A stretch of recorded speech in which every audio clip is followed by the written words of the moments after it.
Hi guys, I am Madhav. Jujutsu Kaisen. എടാ, ഇതും എൻ്റെ ഒരു ഫേവറേറ്റ് അനിമ തന്നെയാണ്. സത്യം പറഞ്ഞാലേ ഞാൻ കണ്ട അനിമീസിൽ എനിക്കങ്ങനെ നിരാശപ്പെടുത്തിയ അനിമ ഉണ്ടെന്ന് വെച്ചാൽ ഇല്ലടാ. ഞാൻ ഒരുപാട് അനിമ കണ്ടിട്ടുമില്ല. കണ്ടതിൽ എന്നെ അതിനെ തീർത്തും നിരാശപ്പെടുത്തിയ അനിമീസ് ഒന്നും ഇല്ല. അതുകൊണ്ട് ഫേവറേറ്റ് അല്ലാത്ത എന്തെങ്കിലും ഉണ്ടോ എന്ന് ചോദിച്ചു കഴിഞ്ഞാൽ സത്യം പറഞ്ഞാൽ ഇല്ല. അത് ഭയങ്കര കൺഫ്യൂസ്ഡ് ആയിട്ടുള്ളൊരു ക്വസ്റ്റ്യനാണ്. നമുക്ക് എന്തായാലും ഓരോന്നിനെ പറ്റി ഇങ്ങനെ വീഡിയോസ് ചെയ്യാം. ഇന്നിപ്പോൾ എന്തായാലും നമുക്ക് ജുജുത്സു കൈസനെ പറ്റി സംസാരിക്കാം. എടാ, ഈ അനിമ എനിക്ക് ഫേവറേറ്റ് ആവാൻ വേണ്ടി ഒരു കാരണമുണ്ട്. എന്ന് പറഞ്ഞാൽ ഞാൻ ബ്ലീച്ച്, അത് കഴിഞ്ഞ് ഡീമൺ സ്ലെയർ, അത് കഴിഞ്ഞാണ് ജുജുത്സു കൈസ കാണുന്നത്. അപ്പോൾ ബ്ലീച്ചിനെ പറ്റി നമുക്കൊരു സെപ്പറേറ്റ് വീഡിയോ ചെയ്യണം. അപ്പോൾ ഇത് രണ്ടെയും ഫൈറ്റ് സീക്വൻസുകൾ എടുത്ത് നോക്കിക്കഴിഞ്ഞാൽ കൂടുതലും പവേഴ്സ് വെച്ച് ഉള്ള ഫൈറ്റ് സീക്വൻസുകളാണല്ലോ. അതായത് ഈ പറഞ്ഞ പോലെ ഭയങ്കര സ്റ്റണ്ണിങ് ആയിട്ടുള്ള വിഷ്വലുള്ള ഈ ലൈറ്റ്സ് കളർഫുൾ ആയിട്ടുള്ള പരിപാടിയൊക്കെയാണല്ലോ, അതിൻ്റെ എഫക്ട്സുകളുള്ള.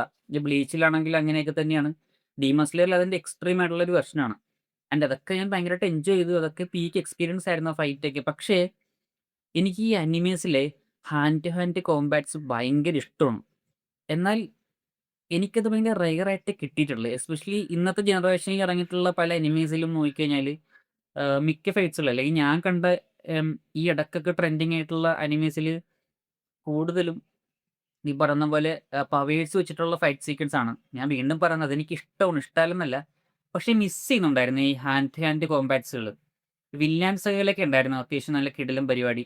പക്ഷേ എന്താ പറയുക, ഇത്തരം അനിമേസിൽ ഞാൻ മിസ് ചെയ്യുന്നുണ്ടായിരുന്നടാ. ബ്ലീച്ചിലും ഡീമൺ സ്ലെയറിലും ആക്ച്വലി ഹാൻഡ് ടു ഹാൻഡ് ഉണ്ട്, പക്ഷേ ഭയങ്കര റെയറാണ്. കൂടുതലും മറ്റേ ടൈപ്പ് സാധനം തന്നെയാണ്. പിന്നെ മറ്റൊരു കാര്യം നമ്മൾ ഓർക്കേണ്ടത്, അല്ലെങ്കിൽ ഒരു ഫാക്റ്റ്, നമ്മൾ പവേഴ്സ് ഉപയോഗിച്ചിട്ടുള്ള അല്ലെങ്കിൽ കൂടുതലും എഫക്ട്സുകൾ ഉപയോഗിച്ചിട്ടുള്ള അനിമേഷൻ അനിമേ ഫൈറ്റ് സീക്വൻസുകളെക്കാളും കൂടുതൽ സമയം എടുക്കും ക്രിയേറ്റ് ചെയ്യാൻ ഈ ഹാൻഡ് ടു ഹാൻഡ് പരിപാടികൾ അങ്ങനത്തെ. കാരണം ഡീറ്റെയിൽസ് കൂടുതൽ വേണം, ഫ്രെയിംസ് ഒരുപാട് വരയ്ക്കേണ്ടതായിട്ടുണ്ട്. അതൊരു ഫാക്റ്റാണ്. സമയം ഒരുപാട് എടുക്കും മറ്റേ ഫൈറ്റിൽ നോക്കുമ്പോൾ ഇത് ക്രിയേറ്റ് ചെയ്യാൻ. അതുകൊണ്ടാണോ അനിമേസിൽ അത് റെയറായിട്ട് യൂസ് ചെയ്യുന്നതെന്നൊക്കെ അറിയത്തില്ല. അതുകൊണ്ടും ആവാം. പിന്നെ മറ്റത് നമുക്ക് പൂർണ്ണമായിട്ടും എൻജോയ് ചെയ്യാൻ പറ്റുന്ന ഒരു സാഹചര്യത്തിൽ ഇത് നിർബന്ധം ആവണം എന്നുമില്ല.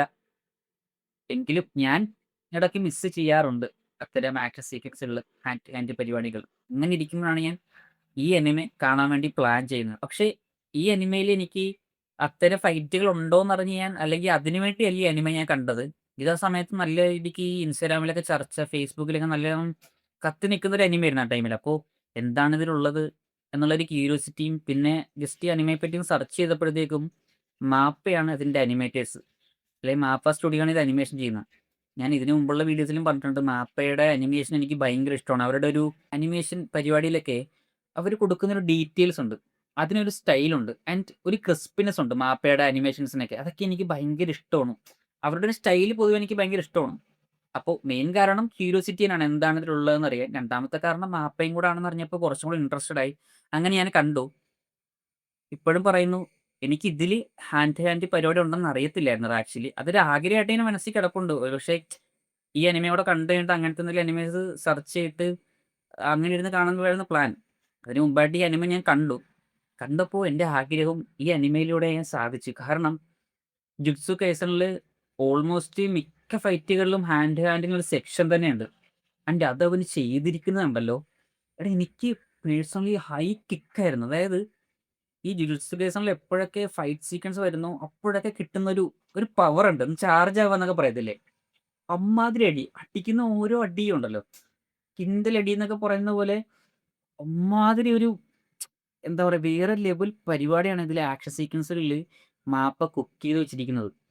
അത് നല്ല ഡീറ്റെയിൽ ആയിട്ടുള്ള ഈ ഹാൻഡ് ടു ഹാൻഡ് പരിപാടി, അതിനോടൊപ്പം തന്നെ ഒരു രക്ഷയില്ലാത്ത ക്യാമറ മൂവ്മെന്റ്സ്. അങ്ങനെ എന്താ പറയുക, സർപ്രൈസ് ആയിരുന്നു. എനിക്ക് ഇതിൽ ഇങ്ങനെ ഇത്രയും ഈ ഹാൻഡ് ടു ഹാൻഡ് പരിപാടി ഉണ്ടെന്ന് അറിയത്തില്ല. എന്നിട്ടും ഇതിങ്ങനെ കിട്ടിയപ്പോൾ സർപ്രൈസ്. ആൻഡ് അത് ഇവർ ചെയ്തിരിക്കുന്നത്, അത് മാപ്പ് ചെയ്യുമ്പോൾ കിട്ടുന്ന, അല്ലെങ്കിൽ മാപ്പയുടെ ഒരു അനിമേഷൻ സ്റ്റൈലിൽ അത് കാണുമ്പോൾ കിട്ടുന്ന ഒരു കിക്കുണ്ട്. അയ്യോ, ആ ഒരു ആഗ്രഹമില്ലേ മനസ്സിലുണ്ടായിരുന്നെന്ന് ഞാൻ പറഞ്ഞില്ലേ, ഒരു ഹാൻഡ് ടു ഹാൻഡ് പരിപാടി കാണണം കണ്ടിന്യൂസ്ലി ഉള്ള അങ്ങനത്തെ ഒരു അനിമെ കാണണം. അതെനിക്ക് എന്താ പറയാ, ഇതിലൂടെ കിട്ടി. എനിക്കിത് ഭയങ്കര ഹാപ്പി ആയിരുന്നു. ഞാൻ ഭയങ്കരമായിട്ട് എൻജോയ് ചെയ്താണ് ഓരോ ഫൈറ്റ് സീക്വൻസും ഇതിൽ കണ്ടത്. അപ്പോൾ അത് തന്നെയാണ് എനിക്ക് ഏറ്റവും കൂടുതൽ ഇത് ഫേവറേറ്റ് ആയിട്ട് നിൽക്കുന്നതിന് മെയിൻ കാരണം അത് തന്നെയാണ്. ആക്ഷൻ സീക്വൻസുകൾ അത്രത്തോളം ഞാൻ എൻജോയ് ചെയ്ത് കണ്ടതാണ്. പിന്നെ മറ്റൊരു കാര്യം, ഈ ആക്ഷൻ സീക്വൻസുകൾ നമ്മൾ വർക്ക് ആവണമെന്നുണ്ടെങ്കില് കഥയുടെ ഇമോഷണൽ കണക്ഷൻ നമുക്ക് വേണം. അതും എനിക്ക് ഈ അനിമയിൽ കിട്ടിയിട്ടുണ്ട്. എനിക്കിപ്പോ യൂജിയുടെ ക്യാരക്ടർ ആണെങ്കിലും ഗോജോ, അതുപോലെ തന്നെ നമ്മുടെ ഇതിനകത്ത് യൂജിയുടെ ഉള്ളിലുള്ള സുഗുണ, ആള് വരുമ്പോ ആളുടെ ഒരു എന്താ പറയാ ഒരു ക്യാരക്ടറൈസേഷൻ പരിപാടിയൊക്കെ, അങ്ങനെ മൊത്തത്തിൽ ഈ ക്യാരക്ടേഴ്സിനെ എനിക്ക് ഭയങ്കര ഇഷ്ടപ്പെട്ട ക്യാരക്ടേഴ്സ് തന്നെയാണ് ഇതിലുള്ളത്. പിന്നെ അവരുടെ ബാക്ക് സ്റ്റോറി കാര്യങ്ങൾ അല്ലെങ്കിൽ ഇതിലുള്ള ഇമോഷണൽ പരിപാടിയൊക്കെ എനിക്ക് വർക്കായിട്ടുണ്ട്. പിന്നെ സ്റ്റോറി ലൈൻ എന്ന് ചോദിച്ചു കഴിഞ്ഞാൽ ഭയങ്കര പുതുമയുള്ള സ്റ്റോറിയാണെന്ന് വെച്ച് കഴിഞ്ഞാൽ, ഇപ്പോൾ ബ്ലീച്ചും അത് കഴിഞ്ഞ് ഡീമൺ സ്ലെയർ അത് കഴിഞ്ഞ് ജുജുത്സു കൈസൻ കാണുമ്പോൾ ഇതിന്റെ മൂന്നിന്റെയും ഏകദേശം കഥ സ്വഭാവം ഒരുപോലെയാണ്. ഞാൻ വീണ്ടും പറയുന്നത് കോപ്പി പേസ്റ്റ് അല്ല, കഥയുടെ ഒരു സ്വഭാവം ഉണ്ടല്ലോ, അത് ഈ മൂന്ന് അനിമയുടെ ഏകദേശം ഒരുപോലെയാണ്. അപ്പോൾ നിങ്ങളിത് മൂന്നും കണ്ടിട്ടുണ്ടെങ്കിൽ നിനക്കതിപ്പോൾ മനസ്സിലായിട്ടുണ്ടാവും. ഞാൻ പറഞ്ഞത് മനസ്സിലാക്കണമല്ലോ. അപ്പോൾ അതുകൊണ്ടാണെന്ന് അറിയത്തില്ല, ഇത് മൂന്നും കണ്ടിന്യൂസ്ലി കണ്ടതുകൊണ്ടാണെന്ന് അറിയത്തില്ല, കഥയ്ക്ക് അങ്ങനെ ഭീകരമായിട്ടുള്ള ഒരു യുണീക്ക്നെസ് എനിക്ക് തോന്നിയില്ല. പക്ഷെ അതിലുപരി നമുക്ക് വേണ്ടത് ഇമോഷണൽ കണക്ഷൻ തന്നെയാണല്ലോ ആ കഥയോടും അല്ലെങ്കിൽ അതേ കഥാപാത്രങ്ങളോടും. അതെനിക്ക് കിട്ടി. അതുകൊണ്ട് തന്നെ നമുക്ക് മറ്റേ കാര്യങ്ങൾ ശ്രദ്ധിക്കേണ്ട ആവശ്യമില്ല. പിന്നെ വീണ്ടും വീണ്ടും ഞാൻ പറയാൻ ആഗ്രഹിക്കുന്നത് ഇതിലെ ആക്ഷൻ സീക്വൻസുകളെ പറ്റി തന്നെയാണ്. അയ്യോ! ഞാനൊരു കാര്യം മറന്നു. ആക്ച്വലി ജുജുത്സു കൈസന്റെ സീസൺ 2 വരെയും അതിനുശേഷം ജുജുത്സു കൈസൻ സീറോ എന്ന് പറഞ്ഞിട്ടുള്ളൊരു സിനിമ ഉണ്ടല്ലോ, അതുവരെ ഞാൻ കണ്ടിട്ടുള്ളൂ. ഇപ്പോൾ സീസൺ 3 ഈ വർഷം ഇറങ്ങിയായിരുന്നു. ഞാൻ അത് കണ്ടിട്ടില്ലടാ. അതുപോലെ തന്നെ അടുത്ത വർഷം, അതായത് ഈ വരുന്ന ജനുവരി ഒക്കെ ആകുമ്പോൾ സീസൺ 4 ഇറങ്ങുമെന്ന് ഇങ്ങനെ ഒരു റൂമർ ഉണ്ട് മൊത്തത്തിൽ. അപ്പം എൻ്റെ ഒരു പ്ലാൻ സീസൺ 4 ഇറങ്ങിയിട്ട് ഈ 2 സീസണും കൂടെ ഒരുമിച്ച് ഒരു ഒറ്റ ബിഞ്ച് വാച്ച് ചെയ്ത് കണ്ടിട്ട് അങ്ങനെ കാണാന്നാണ് എൻ്റെ ഒരു പ്ലാൻ. അപ്പം നമുക്ക് അത് രണ്ടും കണ്ടിട്ട് അതിനെപ്പറ്റി ഞാൻ ഒരു അഭിപ്രായം ഇടാം. എങ്കിലും ഇതുവരെ കണ്ടതിൽ ഈ 2 സീസണും പിന്നെ ആ സിനിമയും കണ്ടതിൽ തന്നെ ഈ അനിമ എൻ്റെ ഫേവറേറ്റ് ലിസ്റ്റിൽ ഇടം പിടിച്ചിട്ടുണ്ട്. സോ അതുകൊണ്ട് സംസാരിക്കുന്നതിൽ കുഴപ്പമില്ലല്ലോ ഇപ്പം അതിനെപ്പറ്റി. ഓക്കെ, നമ്മളിപ്പോൾ ആക്ഷൻ സീക്വൻസിനെ പറ്റിയാണ് പറഞ്ഞത്. അതിലേക്ക് വരുമ്പോൾ ഈ ജുജുത്സു കൈസൻ സീറോ എന്ന് പറയുന്ന സിനിമ ഉണ്ടല്ലോ, എടാ ആ പടം എനിക്കൊന്നും ഒരു ഓൾമോസ്റ്റ് ഫുൾ അടിയോട് അടിയാണ്. അതിൽ ഗെറ്റോ ആയിട്ടുള്ള അവസാനത്തെ ഫൈറ്റ് ഉണ്ടല്ലോ, അവിടെ ഇങ്ങനെ അവിടെ കൂടെ ക്യാമറ മൂവ്മെന്റ്സ് ഉണ്ട്. ഇതിങ്ങനെ ഒരു ലോ ആംഗിളിൽ ഇങ്ങനെ റൊട്ടേറ്റ് ചെയ്യുന്ന പോലത്തെ കുറെ സാധനമൊക്കെ എന്തൊക്കെ മോനെ. എടാ ഞാൻ റിപ്പീറ്റ് അടിച്ച് കണ്ടിട്ടുണ്ട് ആ സിനിമയുടെ ഈ ക്ലൈമാക്സിലെ ഫൈറ്റ് സീക്വൻസ് ഒക്കെ. അമ്മാതിരി സാധനമാണ് പാചകം ചെയ്ത് വെച്ചിരിക്കുന്ന മാപ്പ. എന്താ പറയുക, താങ്ക്സ് ടു ദ ക്രിയേറ്റേഴ്സ്. അവർ എത്രത്തോളം എന്തോരം, അതായത് ഇത്രയും ഡീറ്റെയിൽഡാണ് ഫൈറ്റ്സേ. അതുപോലെ തന്നെ ക്യാമറ മൂവ്മെന്റ്സും ആ സിനിമയുടെ ലാസ്റ്റ് ഭാഗമൊക്കെ നമുക്ക് എത്ര വേണമെങ്കിൽ എടുത്തു കാണാം. അമ്മാതിരി പരിപാടിയാണ് അവർ ചെയ്ത് വെച്ചിരിക്കുന്ന ആ ഒരു സിനിമയിലൊക്കെ ആക്ഷൻ സീക്വൻസിൽ. സീരിയസിലും അങ്ങനെ തന്നെയാട്ടോ. ആക്ഷൻ സീക്വൻസ് ഒക്കെ സീരിയസിലും ഹെവി ആയിട്ടാണ് ചെയ്ത് വെച്ചിരിക്കുന്നത്. എങ്കിലും സിനിമയിലേക്ക് വരുമ്പോൾ കുറച്ചും കൂടെ എന്താ പറയാ ഒരു ഒരു സ്മൂത്ത്നെസ്സും അല്ലെങ്കിൽ ആ ഒരു റേഷ്യോയുടെ ഒരു പ്രത്യേകതയൊക്കെ ഉണ്ട്. അപ്പോൾ നമുക്ക് കുറച്ചും കൂടെ ഒരു വേറൊരു ഫീൽ കിട്ടും. സിനിമയിലും അത് അന്യായമാണ്, സീരിയസിലും അതുപോലെ തന്നെയാണ്. ഓൾമോസ്റ്റ് ഈ സീരീസിലെ എല്ലാ ഫൈറ്റ് സീക്വൻസുകളിലും ഹാൻഡ് ടു ഹാൻഡ് ഉള്ളത് തന്നെ ഒരു സ്പെഷ്യൽ എഫക്റ്റ് ആയിരുന്നു എനിക്ക്. ഒരു സ്പെഷ്യൽ ഫീലിംഗ് ആയിരുന്നു. പിന്നെ മനസ്സിൽ നേരത്തെ ഉണ്ടായിരുന്ന ഒരു ആഗ്രഹവും ഇങ്ങനത്തെ ഹാൻഡ് ടു ഹാൻഡ് പരിപാടി കാണണമെന്നൊരു ആഗ്രഹവും ഞാൻ സാധിച്ചുകൊണ്ടിരിക്കുന്നു എന്നുള്ളൊരു മൂഡും കൂടെ ആയിരുന്നു ഇത് കണ്ടുകൊണ്ടിരുന്നപ്പോൾ. ഒരുപാട് കാര്യങ്ങൾ എനിക്ക് പറയാൻ വരുന്നില്ലടാ. ഇനിയിപ്പോൾ എന്താ പറയാ, ഞാൻ പറഞ്ഞല്ലോ മെയിനായിട്ട് എനിക്ക് ഇത് പ്രിയപ്പെട്ടതാവുന്നത് ആക്ഷൻ സീക്വൻസുകൾ കൊണ്ട് തന്നെയാണ്. അതിലപ്പുറത്തേക്ക് പിന്നെ ഞാൻ പറഞ്ഞല്ലോ കണക്ഷൻസ് ഒക്കെ എനിക്ക് കിട്ടി. അതുകൊണ്ട് തന്നെയാണ് ആക്ഷൻ സീക്വൻസുകൾ വർക്കായത്.